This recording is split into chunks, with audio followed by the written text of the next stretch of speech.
Suspect wanted. Cat found in backpack. Hi, I'm Hannah Wiegand. And I'm Joanna Pleaser, and this is Public Eye News.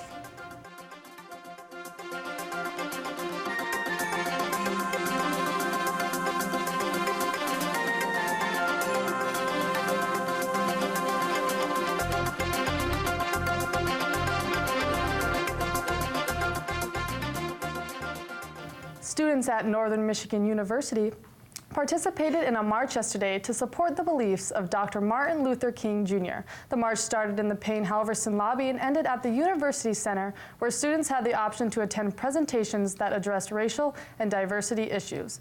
Volunteer projects were also set up to benefit the UP Children's Museum, Salvation Army, the Women's Center, Harbor House, and Room at the Inn.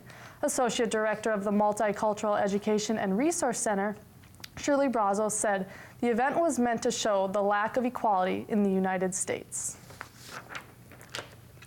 Northern Michigan University's public safety is asking for help identifying a man. The suspect is wanted for questioning in regards to a larceny complaint at the Barry Events Center on January 17th. If anyone has any information as to the subject's identity, you're asked to call public safety at 906-227-2151 and ask for Detective Guy LaPlante.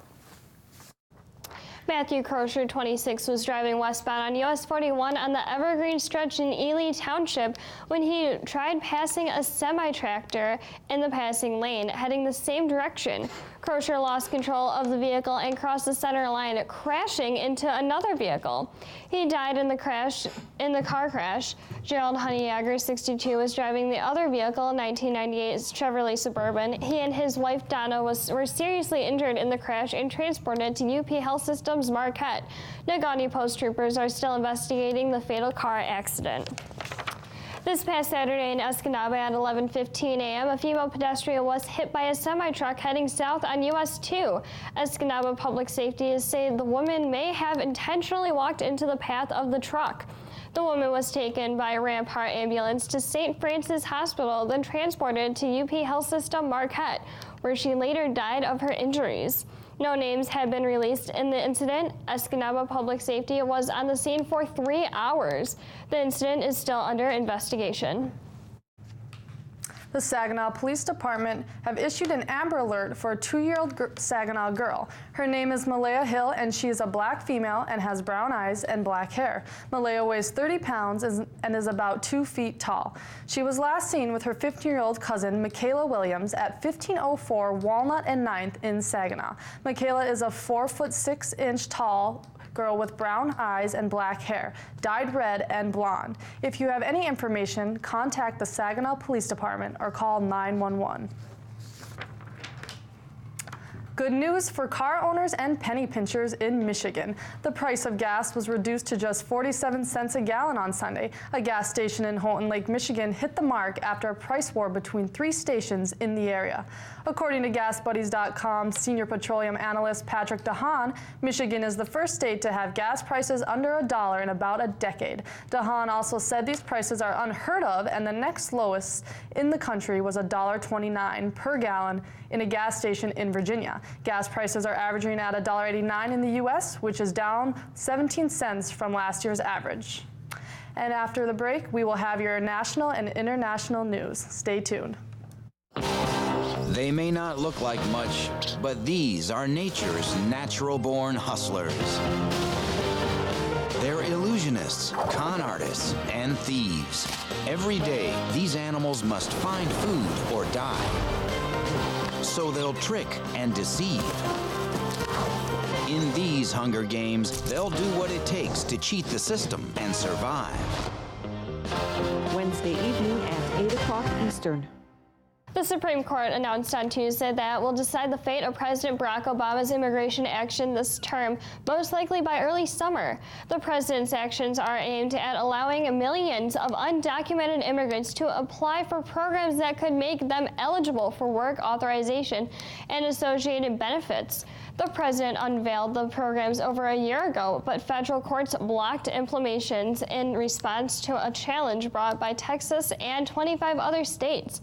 Texas Attorney General Ken Paxton, who has been leading the charge in court against Obama's administration, said that that the unilateral actions are unconstitutional and that the administration also violated the Administrative Procedures Act. The Supreme Court's ruling will come down in the midst of the presidential campaign and will settle an issue that has become the talking point for Republican candidates. And with just 2 weeks to go before the Iowa caucus, the two leading candidates in the state are taking aim at each other. Craig Boswell is in Washington, D.C. with more details on the Trump versus Cruz battle. Donald Trump and Ted Cruz continue to attack one another, with each claiming the other is caving. Trump tweeted, "Wow, new polls just out have Trump up and Cruz down. He's a nervous wreck." And this response from Cruz. Listen, Donald seems to be a little rattled. Each candidate is hitting the campaign trail hard, with Trump making 3 stops in Iowa, the most events he's had in one single day so far. And Cruz has 6 stops in New Hampshire, where he's trailing Trump in the polls. Cruz has used the Granite State to open up a new line of attack on Trump, saying the businessman was MIA during the 2013 Senate debate on immigration reform. When that fight was being fought, Donald was nowhere to be found. And Trump made fun of Cruz's new calls for a border wall. One of the folks said, "We're going to build a wall." I said, "What?" It's not just Trump firing shots at Cruz. Fellow Senator Marco Rubio is also taking aim at the Texan, accusing him of being a flip-flopper. A PAC supporting Rubio just released this new TV ad. In the last year alone, Cruz switched on immigration, Syrian refugees, ethanol, trade, you name it. Rubio is 3rd in the polls in both Iowa and New Hampshire. Craig Boswell, CBS News, Washington. 3 current or former students at the State University of New York were found dead in an apartment. Murder-suicide, police said Monday.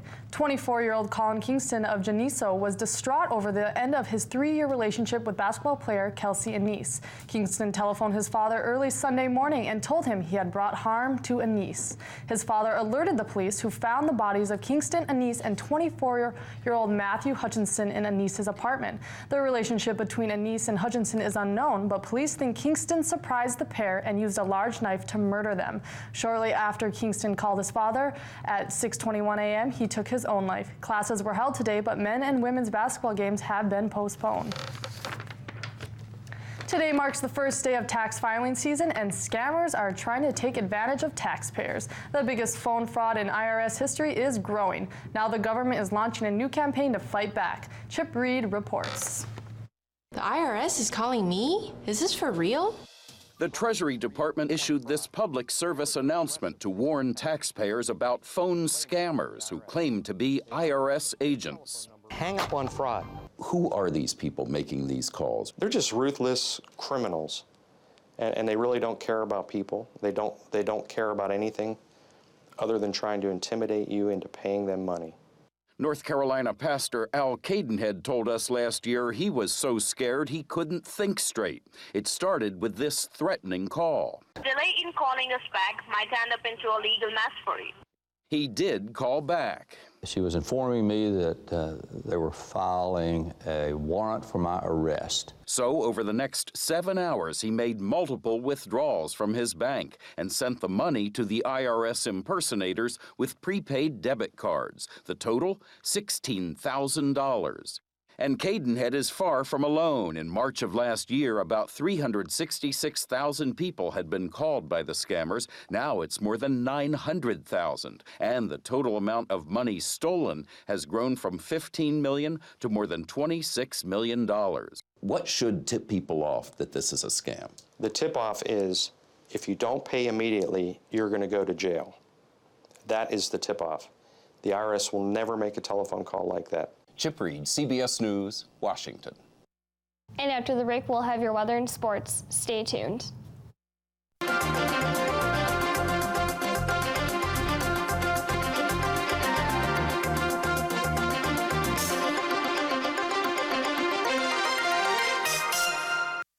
Wild horses are romantic symbols of the West. The heart of the issue is whether there are too many wild horses. And do wild horses have a place in a rapidly changing West?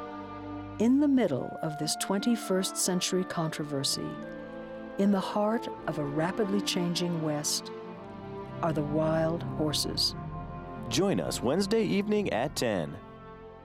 And welcome back to Public Eye News. My name's Dane Wormlinger with your local weather. I hope everyone enjoyed their winter break. I know I did. And from all of us here at Public Eye News, we're glad to be back and bringing you the news. Right now in Marquette, the weather's at about 16 degrees with winds west at 6 miles per hour and the barometric pressure falling at about 30.40 inches. Looking into tonight, you can expect a partly cloudy evening with a low of 5 degrees and winds west-southwest at 4 miles per hour.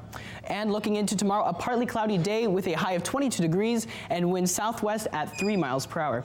Taking a look around the UP right now, in Sault Ste. Marie, it's 19 degrees with cloudy skies. In Manistee, 18 degrees with snowy skies. In Escanaba, 17 degrees. And in Menominee, it's 16 degrees with sunny skies. Up in Iron Mountain, it's 15 degrees with sunny skies. Ironwood at 9 degrees. And up north in Houghton, it's 15 degrees with cloudy skies. And back here in Marquette, it's 16 with cloudy skies. Let's take a look at your week ahead. On Thursday, you can expect a high of 26 degrees and a low of 17 degrees and partly cloudy skies. On Friday, a high of 21 degrees, a low of 13 degrees and cloudy skies. And on Saturday, a high of 27 degrees, a low of 22 degrees and partly cloudy skies. Well, Dan, the semester's getting started back up, and I heard the NFL divisional playoffs are starting to begin too. Yep, one of those I'm pretty excited for. The other one, I'm a lot more excited for. Well, folks, the stage is set for the NFL divisional playoffs, and it is exactly what some people expected and others prayed for.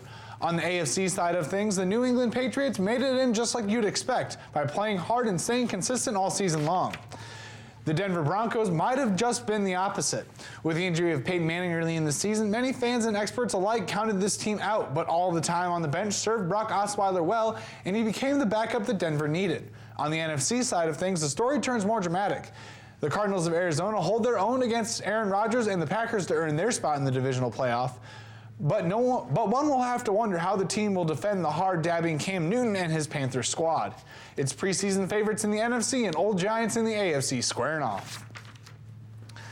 Chicago coach Fred Hoiberg dismissed the idea that the Bulls might be better off without Joakim Noah. The Bulls will face plenty of challenges playing without Noah, but they're off to a good start after Monday's 111-101 win over the Detroit Pistons. Pau Gasol had 31 points and 12 rebounds, and Derrick Rose added 20 points for Chicago. Everett Ilyasova had 19 points and 11 rebounds for Detroit, which was outplayed after taking a 13-point lead in the first quarter. The Pistons also lost their cool, getting called for 3 technical fouls in the third. Detroit guard Kentavious Caldwell-Pope received 2 of them and was ejected. Next up for these teams, the Bulls host the defending champion Warriors on Wednesday, and the Pistons will host the Rockets on the same night. Steph Curry and the Golden State Warriors may not have gotten the sweet smell of champagne the other night in their return to the Quicken Loans Arena, but it was just as sweet. Curry scored 35 points in 3 quarters, and Andre Iguodala added 20 as Golden State returned to the arena where it won the 2015 NBA championship and embarrassed the Cleveland Cavaliers 132-98 on Monday. James scored 16 for Cleveland, which went 5-1 on its longest road trip of the season. As in last season's finals, James didn't have much help. Kyrie Irving recorded 8 points on 3 of 11 shooting, and Kevin Love scored 3 points in 21 forgettable minutes. After the game, LeBron James had some interesting words saying, quote, "We got a good old A-kicking," end quote. The Cavs, since then, have another chance to win against the Brooklyn Nets tomorrow night. Well, guys, I'll say being back to school is sure, as LeBron James would call it, an A-kicking. And we sure seems I've got a little bit of an A-kicking in the studio today. Yes, we do. And that's all the time we have left for you folks today. Stay tuned for us tomorrow.